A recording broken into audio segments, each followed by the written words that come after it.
कार्य आहे आणि मग तो हे कार्य करून घेतल्याशिवाय राहणार नाही. असो, यावेळेला आज आपण थोडा वेळ देवाच्या वचनाकडे आपण लक्ष देणार आहोत. सर्वांना ज्ञात असलेलं, परिचित असलेलं वचन नवीन करारामधून लोकऋषी वर्तमान याचा 18वा अध्याय. आपण बरेच वेळेला ऐकलेला आहे, पुन्हा एकदा आपण ज्या वचनाला एक रिव्हिजन म्हणून आपण ऐकूया. यासाठी की यदा कदाचित नाही का काही वेळेला आम्ही ते वचन ऐकून विसरून देखील जातो आणि आम्ही वचनाला विसरू नये. वचनाचं रुदन करणारे लोक आपण असलं पाहिजे, रमंत करणारे लोक आपण असलं पाहिजे. आणि त्यावेळेला देव नाही का कार्य केल्याशिवाय राहत नाही. यावेळेला एकच वचन यावेळेला आपण ऐकणार आहोत. लोकऋषी वर्तमान याचा 18वा अध्याय आणि त्याच्यामध्ये 41 वचनातला फक्त पहिला एक प्रश्न आहे. तो प्रश्नच फक्त ज्याला प्रश्न समजत असेल ते वाचेल. मयूरला समजतो का प्रश्न? मी तुम्हासाठी काय करावे म्हणून तुमची इच्छा आहे. परत एकदा वाच. मी तुम्हासाठी काय करावे म्हणून तुमची इच्छा आहे. बर, अजून एक दुसरं कुठल्या भाषेत तेवढंच वळ वाचायचे. हा नाही ना, हा ह्याच्या ह्याच्यामध्ये मी तुझ्यासाठी काय करावं. तुझ्या ह्याच्यामध्ये असं का लिहिलंय की सार्वजनिक? कारण ते वचन जे आहे ते सगळ्यांना बोललेला नाही असं मला वाटत आहे. प्रभू येशूचा प्रश्न तो त्या ठिकाणामध्ये जमावाला नाहीये. Hallelujah, hallelujah, hallelujah, hallelujah. कसं तुझ्या वचनामध्ये असं का भाषांतर आहे? परत एकदा वाचशील का? हा वाच. हा, मी तुझ्यासाठी काय करावे म्हणून तुझी इच्छा आहे. हा, amen, praise the Lord, hallelujah, hallelujah. वचन वाचत असताना त्याचा काना मात्रा अतिशय महत्वाचा आहे. तुम्ही कॉलेजमध्ये शाळेमध्ये शिक्षण घेत असताना तुमचा तो एक काना वाढला, मात्रा वाढला, कमी झाला, तिथं अर्धा मार्क कमी होतो बरं का तुम्हाला, आहे का नाही? हा, म्हणून नाही का आपण या गोष्टीमध्ये लक्ष दिलं पाहिजे. त्या ठिकाणामध्ये देवाचं वचन वाचत असताना लक्ष दिलं पाहिजे. आणि या ठिकाणामध्ये आपल्याला माहिती असलेला शास्त्रपाठ आहे आणि प्रभू येशू म्हणत आहे की मी तुझ्यासाठी काय करावे म्हणून तुझी इच्छा आहे. Hallelujah, hallelujah. आज आपण या ठिकाणामध्ये प्रत्येक जण त्या अपेक्षेने आलेलो आहोत. Hallelujah, hallelujah, hallelujah, hallelujah. कुणीच असं आलेलं नाहीये की प्रभूने माझ्यासाठी काहीतरी करू नये. असं कोण आलंय का इथं? आहे का नाही? मग प्रभू येशूचा प्रश्न आहे. प्रभू काय म्हणतो? म्हणूया मी तुझ्यासाठी काय करावे म्हणून तुझी इच्छा आहे. त्यावेळेला हा प्रश्न प्रभू येशूने त्या अंध भिकाऱ्याला विचारला, त्या आंधळ्याला विचारला. परंतु आज हे वचन तुम्ही आणि मी ऐकत असताना, देवाच्या सानिध्यामध्ये आलेलो असताना हा प्रश्न आज तुम्हाला आणि मला आहे. Hallelujah, hallelujah, hallelujah. जर प्रत्येकानं हा प्रश्न स्वतःसाठी स्वीकारला तर प्रत्येकाला ज्या काही गोष्टींची गरज आहे ती गोष्ट आज तो देव मोकळे केल्याशिवाय राहणार नाही. Amen, amen. Hallelujah, hallelujah, hallelujah, hallelujah. येशू म्हणतो की मी तुझ्यासाठी काय करावं म्हणून तुझी इच्छा आहे. आज प्रभूचा प्रश्न अखिल सृष्टीमधील मानव जातीसाठी आहे. आज हा प्रश्न या ठिकाणामध्ये असलेल्या प्रत्येकासाठी आहे की मी तुझ्यासाठी काय करावं अशी तुझी इच्छा आहे. बघा, प्रभू आपल्याला आपली इच्छा विचारतो. परंतु अनेक वेळेला आम्ही विश्वासाचं जीवन जगत असताना आम्ही असे काही काम करून जातो की त्या कामामध्ये आम्ही प्रभूच्या इच्छेला अजिबात जुमानत नाहीये. असे काय आम्ही काम करून जातो की त्यावेळेला आम्ही आमची इच्छा जी आहे ती पूर्ण करण्याचा प्रयत्न करतो. परंतु प्रभूच्या प्रार्थनेमध्ये आम्ही म्हणतो तुझ्या इच्छेप्रमाणे हो. कुणाच्या? परमेश्वराच्या. हा, म्हणतो का आपण सगळेजण? अहो म्हणतो की नाही? येस. हा, म्हणतो आम्ही तुझ्या इच्छेप्रमाणे हो. पण जगामध्ये जगत असताना आमच्या इच्छेप्रमाणे. हा, आम्ही आमच्याच इच्छेप्रमाणे करायला सुरुवात करतो. आमच्याच इच्छेप्रमाणे आम्ही नाही का करतो. परंतु तो जो जिवंत देव आहे, तो जिवंत देव जगाचा निर्माण करता, ज्याला तुमच्यासाठी माझ्यासाठी त्या वधस्तंभावर आपल्या स्वतःचं बलिदान दिलं, रक्त सांडलं, प्राण अर्पण केला, तो प्रभू किती प्रेमळ देव आहे. त्याच्या प्रीतीचं प्रमाण या ठिकाणामध्ये तो आम्हाला दाखवतो की तो या ठिकाणामध्ये विचारत आहे. काय विचारत आहे? प्रत्येक वाचूया. हा, तो या ठिकाणामध्ये आम्हाला आमची इच्छा विचारतो. अनेक वेळेला आम्ही आमची इच्छा जी आहे ती त्याच्यावर लागतो, परंतु या ठिकाणामध्ये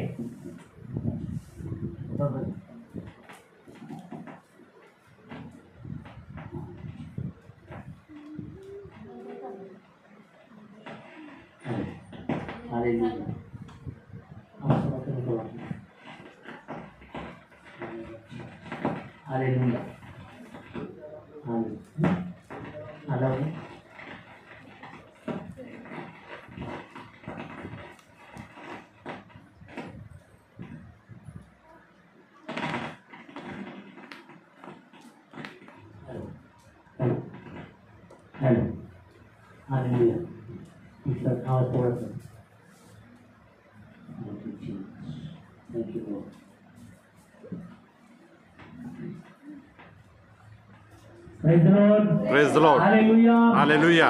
हा, परंतु तो जिवंत देव जगाचा निर्माण करता, तो या ठिकाणामध्ये तो आज ह्या शपथ दिवशी, या रविवारच्या दिवशी तो या ठिकाणामध्ये केवळ त्या आंधळ्यालाच हा प्रश्न नाहीये, तर तो प्रश्न आज तुम्हाला आणि मला आहे की मी तुझ्यासाठी काय करावं म्हणून तुझी इच्छा आहे. आता आमची इच्छा या ठिकाणामध्ये देव विचारत आहे. आता ज्या मनुष्याला त्यानं विचारलं, त्याची जी काही इच्छा आहे त्यानं ती सांगितली, त्याची समस्या त्यानं सांगितली, त्याची अडचण त्यानं सांगितली. परंतु काय आज हा प्रश्न आमच्यापर्यंत येत असताना आमचं काय उत्तर असणार आहे?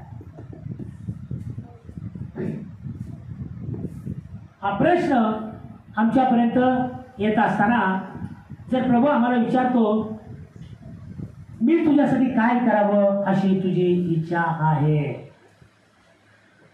आमच्याकडे तर खूप मोठी लिस्ट आहे. प्रभूने आमच्यासाठी काय करावं, आमच्याकडे खूप मोठी लिस्ट आहे की नाही. आम्हाला चांगलं कामधंदा देवाने द्यावं, आम्हाला चांगलं आरोग्य देवाने द्यावं, आम्हाला सुख समृद्धी प्राप्त व्हावी,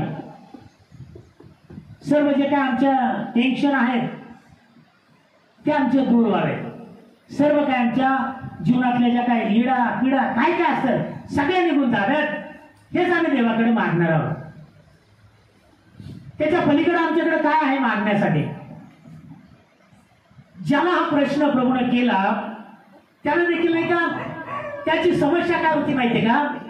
त्याची समस्या होती की तो अंध होता, तो भीक मागणार होता, रस्त्यामध्ये तो बसणार होता, आणि त्याची देखील अपेक्षा तीच होती की तो त्या ठिकाणामध्ये बघा काय म्हणतो तो म्हणाला, हा प्रभू मला पुन्हा दृष्टी यावी. हा, तो म्हणतो की प्रभू मला पुन्हा दृष्टी यावी. म्हणा, प्रभू मला पुन्हा दृष्टी यावी. म्हणजे हे त्याचे शब्द आमच्या लक्षामध्ये आले पाहिजे. तो काय मागत आहे, त्याचे शब्द आम्हाला समजले पाहिजे की ह्याच्यापूर्वी त्याचं जीवन कसं होतं. तिथं शब्द काय वापरलेला आहे की प्रभू मला पुन्हा दृष्टी यावी. म्हणजेच काय की तो सुरुवातीला तो नाही का त्याला दृष्टी होती, सुरुवातीला त्याला डोळे होते, परंतु असं काय घडलं आम्हाला माहिती नाहीये. ते बायबलमध्ये दिलेलं नाहीये की कोणती घटना घडली की त्यामुळे त्याची दृष्टी गेली आणि तो या ठिकाणामध्ये प्रभूला म्हणतो मला पुन्हा दृष्टी यावी. अनेक वेळेला आम्ही देवाकडे तेच मागणं केलं पाहिजे. आम्हाला दृष्टी आहे, जग आम्ही पाहत आहोत, सर्व गोष्टी आम्ही पाहत आहोत, परंतु काही वेळेला आमची आध्यात्मिक दृष्टी आम्ही गमावून बसतो बरं का. Hallelujah hallelujah hallelujah hallelujah. हा शारीरिक दृष्टी तर आहे आमच्याकडं, शारीरिक दृष्टीने तर आम्ही जग पाहत आहोत, परंतु जी देवानं प्रभूनं आम्हाला आध्यात्मिक दृष्टी दिलेली असते ना, ती आम्ही गमावून बसतो. आणि आम्हाला देखील ते म्हणणं गरजेचं आहे. आम्ही देखील प्रभूला हे म्हटलं की प्रभू पुन्हा मला दृष्टी प्राप्त व्हावी, तर हे काय वावगं ठरणार नाहीये, हे चुकीचं ठरणार नाहीये. कारण जगामध्ये इतकी गर्दी आहे की त्या गर्दीमध्ये आम्ही आमची आध्यात्मिक दृष्टी गमावून बसतो. आणि जगाची दृष्टी आम्हाला प्राप्त होते,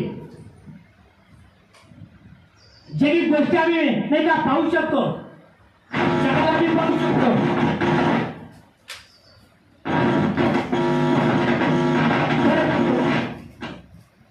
आत्म्याच्या ज्या काही गोष्टी आहेत त्या गोष्टी आम्ही पाहू शकत नाहीये.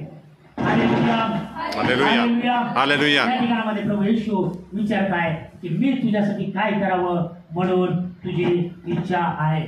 आता तुम्हाला वाटतं का प्रभूने तुम्हाला विचारावं, किंवा प्रभू तुम्हाला विचारेल का?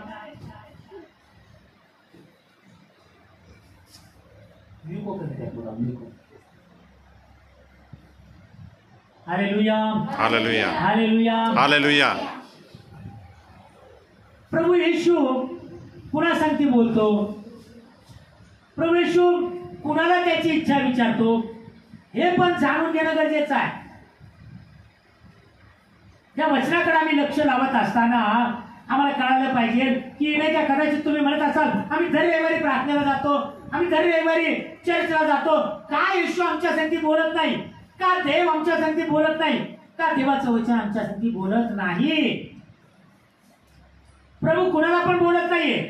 तुम्ही मंदिरामध्ये येता, चांगली गोष्ट आहे, परंतु मंदिरामध्ये येऊन तुम्ही वचनाकडे लक्ष तर दिलं पाहिजे. हा जो मनुष्य आहे त्याचं लक्ष बरोबर ज्या जागेवर तो भीक मागत बसला होता ना, त्या जागेकडे होतं, त्या जागेकडे त्याचं लक्ष होतं.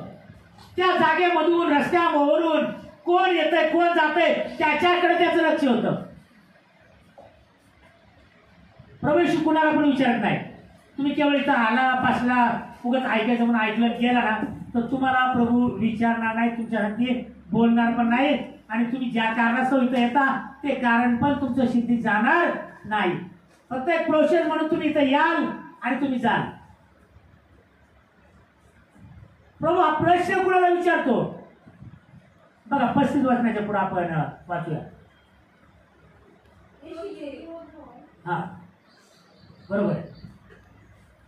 तो यरीहोजवळ आला, तेव्हा असे झाले की एक आंधळा वाटेवर भीक मागीत बसला होता. हा त्याने जवळून चाललेल्या लोकसमुदायाचा आवाज ऐकून विचारले, हे काय आहे?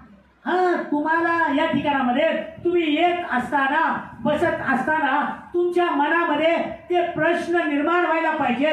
ते प्रश्न निर्माण होत असताना तुम्ही कोणत्या ठिकाणामध्ये बसलेले आहात, कोणत्या ठिकाणामध्ये तुम्हाला प्रश्न निर्माण होतोय ते तुम्हाला कळलं पाहिजे. केवळ तुम्ही शरीराने या ठिकाणामध्ये असून उपयोग नाहीये, तुम्ही आत्म्याच्या द्वारे इथं असलं पाहिजे. तुमचं लक्ष तुमच्या घराकडे नाही, तुमचं लक्ष बाहेर जगी गोष्टीकडे नाही, तुमचं लक्ष तुमच्या मित्र मैत्रिणीकडे नाही. ज्या वेळेला तुमचं लक्ष याच ठिकाणामध्ये लागेल, आराधनेमध्ये तुमचं लक्ष लागेल, प्रार्थनेमध्ये तुमचं लक्ष लागेल, देवाचं वचन काय आज माझ्या संगती बोलतंय या विचाराने तुम्ही ज्या वेळेला इथे याल, त्याच वेळेला प्रभू तुम्हाला म्हणेल मी तुझ्यासाठी काय करावं अशी तुझी इच्छा आहे.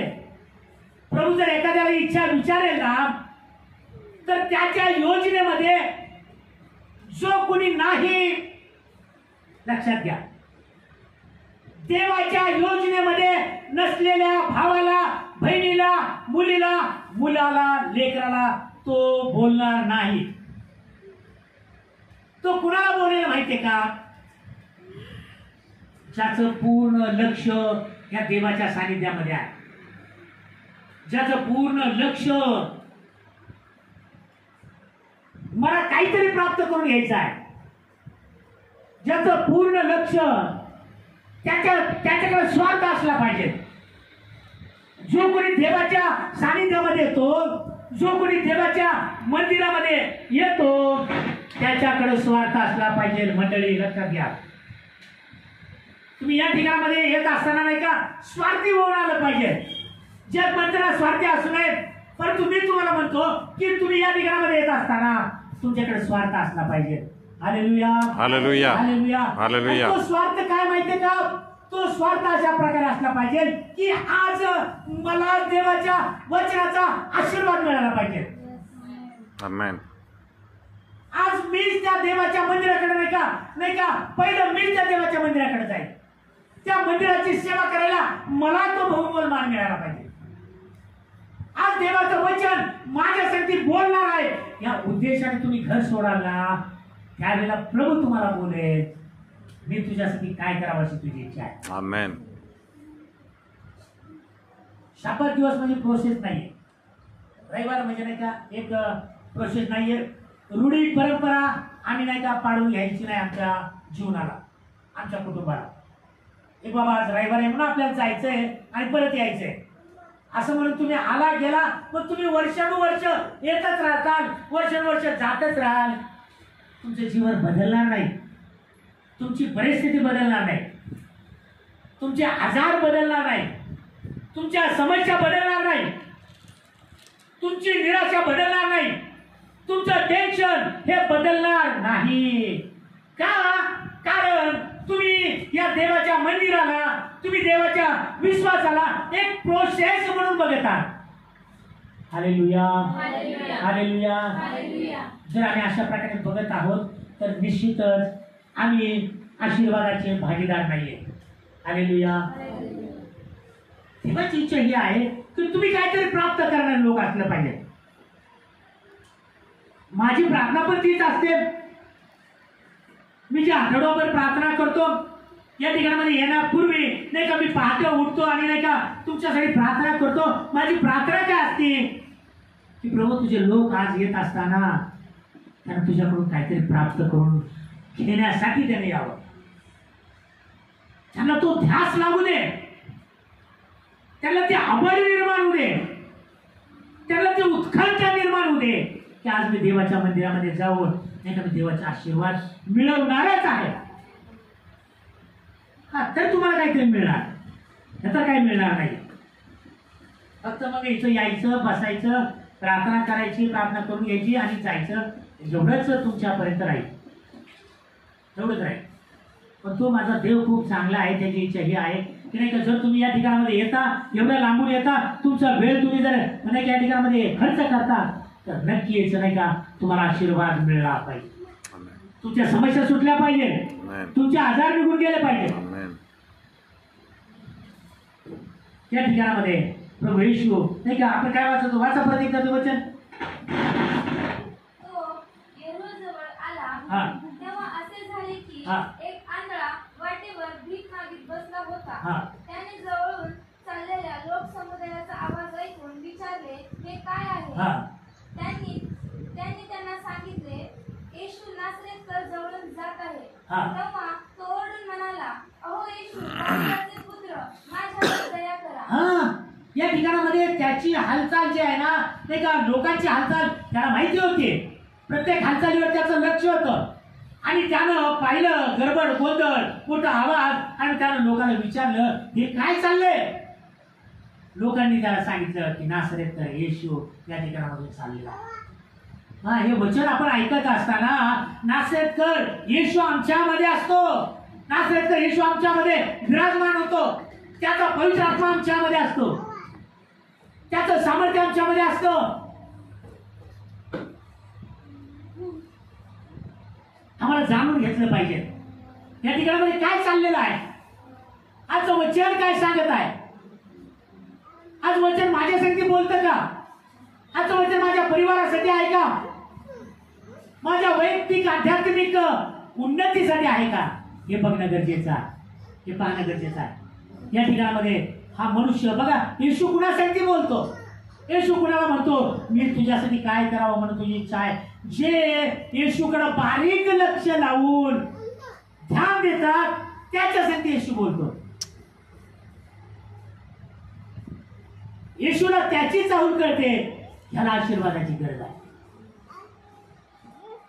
जर तुम्ही नाही का घरून निघताना नाही का ती उत्कंठा घेऊन तुम्ही घरून निघालात ना, येशूला कळत असतं अरे आज हे लेकरू माझं जे आहे ना हे प्रार्थनेसाठी चाललंय बरं का, फक्त येऊन बसण्यासाठी नाही, फक्त लोकांना भेटण्यासाठी नाही. ही उत्कंठा तुम्ही ज्या वेळेला घेऊन निघता येशू पाहत असतो, येशूला समजत असतं, येशूला कळत असतं. त्याला प्रत्येक आमच्या अंतःकरणामधल्या गोष्टी त्याला माहिती असतात. आणि प्रभू येशू त्याच्यासाठी बोलतो. फक्त यायचं बसायचं अशा लोकांसाठी येशू कधीच बोलत नाही. या ठिकाणामध्ये हा जर मनुष्य गप बसला असताना जर तो ओरडला नसता, त्यानं नाही का ऐकलं तिथून येशू चाललाय, तर मोठ्यानं या ठिकाणामध्ये ओरडला अहो येशू दाविदाचे पुत्र माझ्यावर दया कर. येथे येण्याच्या अगोदर त्या दयेची याचना आम्ही त्या देवाकडे मागितली पाहिजे. येथे येण्याच्या अगोदर नाही का आम्ही गुडघ्यावर बसलं पाहिजे, हे येशू आज माझ्यावर दया कर. आज मी तुझ्या मंदिरामध्ये जात असताना तुझी दया माझ्यावर उतरून येऊ दे, तुझं सामर्थ्य माझ्यावर उतरून येऊ दे, तुझा अभिषेक माझ्यावर उतरून येऊ दे, तुझं आरोग्य माझ्यावर उतरून येऊ दे. ज्यावेळेस तुम्ही या गोष्टी बोलता त्यावेळेला येशू म्हणतो मी तुझ्यासाठी काय करू. त्यावेळेला तुम्हाला संधी असते सांगण्याची, तोपर्यंत तुम्हाला संधी नसते, तोपर्यंत मग तुम्ही मनचंच काहीतरी बोलत असता, तुमच्या मनालाच तुम्ही बोलत असता. येशू तुम्हाला काहीच विचारत नाही. येशू कुणाला विचारतो जे येशूकडे दयेची याचना मागतात, येशूकडे नाही का जे दया मागतात, येशू त्यांच्यासाठी बोलतो. ठीक आहे ना. या ठिकाणामध्ये काय म्हणतो वचन परत वाच 38 पासून. तेव्हा तो ओरडून म्हणाला अहो येशू दाविदाचे पुत्र माझ्यावर दया करा. तेव्हा त्याने गप्प राहावे म्हणून पुढे चालणाऱ्यांनी त्याला दटाविले, तरी तो अधिकच ओरडून म्हणाला अहो दाविदाचे पुत्र माझ्यावर दया करा. ज्यावेळेस तुम्ही दयेची याचना घेऊन देवाच्या मंदिरामध्ये येत राहता ना, त्यावेळेस तुम्हाला दटावणारं कोणतरी असतं. दटावणारं कोणतरी असतं, परंतु ज्या वेळेला तुम्ही दया मागितली ना तर येशू त्या दटावणाऱ्याला गप्प बसवतो. कोण आहे तुम्हाला दटावणार?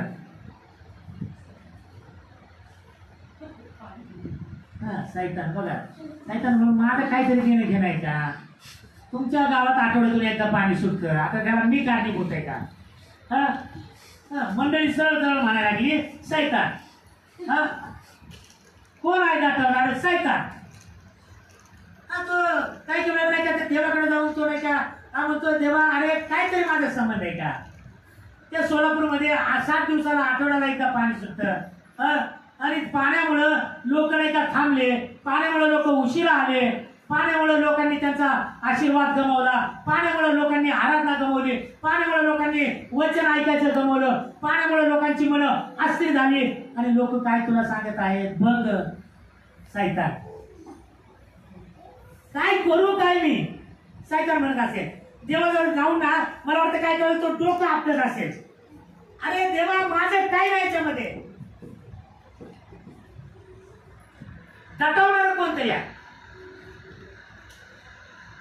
जेव्हा तुम्ही निघता दयेची याचना मागून देवाचा आशीर्वाद प्राप्त करून घेण्यासाठी, त्याचा आवाज ऐकण्यासाठी, त्याने तुमच्यासाठी बोलावं, त्याने तुमची विचारणा करावी, मी तुझ्यासाठी काय करावं हे काही सगळी तयारी असते, कोणतरी दटावणारा असतो तुम्हाला. ज्यावेळेला ते दटावतं त्यावेळेला ते आमचं वेळ खात असतं. ठीक आहे. आज तुम्हाला कोणीतरी दटावले, ठीक आहे.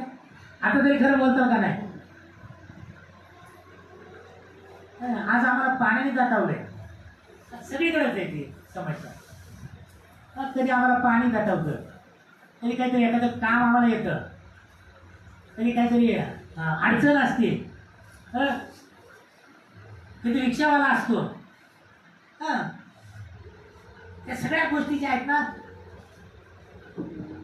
प्रभू त्या गोष्टीला दाटवणार आहे. Hallelujah, hallelujah, hallelujah, hallelujah. हा, पण प्रभू त्याला दाटवणार आहे. अगोदर ते तुम्हाला नाही का रागवायचा प्रयत्न करते, ते तुम्हाला नाही का दटावण्याचा प्रयत्न करते. पण ज्यावेळेस तुम्ही निघता ना, काही पण होऊ द्या, काही पण होऊ द्या, प्रसंग कसला पण असू द्या, अडचण कसली पण असू द्या, समस्या कसली पण असू द्या, आज नाही का मी ती दयाची याचना मागितलेली आहे. आज मी दया प्राप्त करून घेणारच आहे. म्हणून ज्यावेळेला तुम्ही निघता त्यावेळेला येशू त्या समस्येला दटावतो. आमेन. त्या समस्येला दटावतो येशू आणि तुमचे मार्ग मोकळे करतो. हालेलुया. लोकांनी या मनुष्याला दटावण्याचा प्रयत्न केला, त्याला थांबवण्याचा प्रयत्न केला आणि लोक त्याला नाही का थांबवण्यात यशस्वी झाले. परंतु त्यानं निश्चय केला की आज काही जरी झालं देवाची दया मिळवल्याशिवाय मी राहणारच नाही. लोक दटावतायत, तू मोठमोठ्याने ओरडताय, अहो नासरेतकर येशू माझ्यावर दया करा. येशूपर्यंत तुमचे हात जाते आणि येशू तुमच्या दटावणाऱ्यालाच शांत बसवतो आणि नाही का ते तुमच्या जवळ येतात आणि म्हणतात चल चल चल येशू तुला बोलवत आहे. पटकन रिक्षावर चला चला तुम्हाला उशीर आहे का नाही, पटापट नाही का तुम्हाला पाणी होण्याचे मार्ग मोकळे होतात. पटकन नाही का आर्थिक समस्या पण तुमची सुटली जाते आणि तुम्ही ते निघता येशूचा आशीर्वाद प्राप्त करून घ्यायचा. येशू कुणासाठी बोलतो? जे प्रयत्न करतात त्यांच्यासाठी येशू बोलतो. या ठिकाणामध्ये आम्हाला पाहायला मिळतं की नाही का तो मोठ्याने वरडू लागला, अहो येशू दाविदाचे पुत्र माझ्यावर दया करा.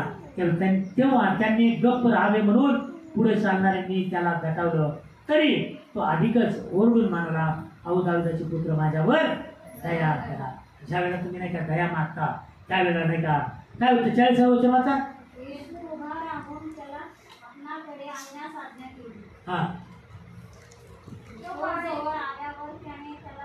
हा मग येशू आज्ञा करतो आणि नाही का जे तुम्हाला दटावत आहेत नाही का मग ते तुम्हाला काय करतात? येशूच्या जवळ घेऊन येतात. ते तुम्हाला प्रार्थनेच्या जवळ घेऊन येतात, ते तुम्हाला वचनाच्या जवळ घेऊन येतात, ते तुम्हाला मंदिराच्या जवळ घेऊन येतात. आणि मग त्यानंतर काय होतं? मग प्रभू विचारतो, मी तुझ्यासाठी काय करावं?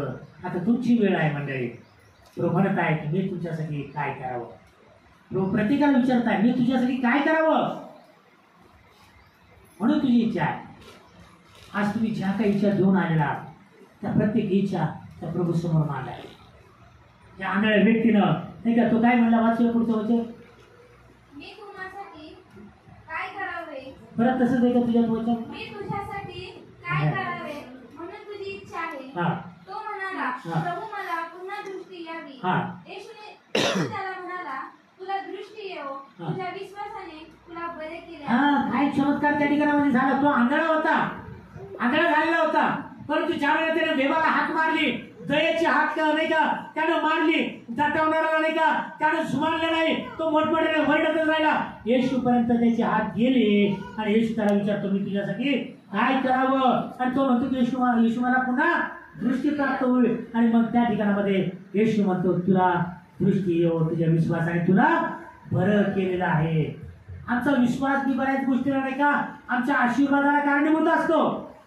अनेक वेळेला नाही का आमचा विश्वास कमजोर असतो, अनेक वेळेला आम्ही अविश्वासामध्ये असतो, त्यावेळेला आम्हाला आशीर्वाद मिळत नाही. आमचा विश्वास डगमगीत असतो, आमचा विश्वास कमी जास्त होत असतो, त्याच्यामुळं कार्य घडत नाहीये. म्हणून आमच्या जीवनामध्ये, मंडळीमध्ये, कुटुंबामध्ये कार्य घडण्यासाठी आम्हाला पूर्ण विश्वासानं आलं पाहिजे. पूर्ण विश्वासानं प्रभूला नाही का आमच्या ज्या प्रत्येक समस्या आहेत, ज्या प्रत्येक अडचणी आहेत त्या सांगितल्या पाहिजे. त्यानंतर तो मार्ग मोकळे करायला सुरुवात करतो. त्या ठिकाणामध्ये प्रभू म्हणतो, तुझ्या विश्वासाने तुला बरं केलं. आणि काय झालं पुढचं वचन?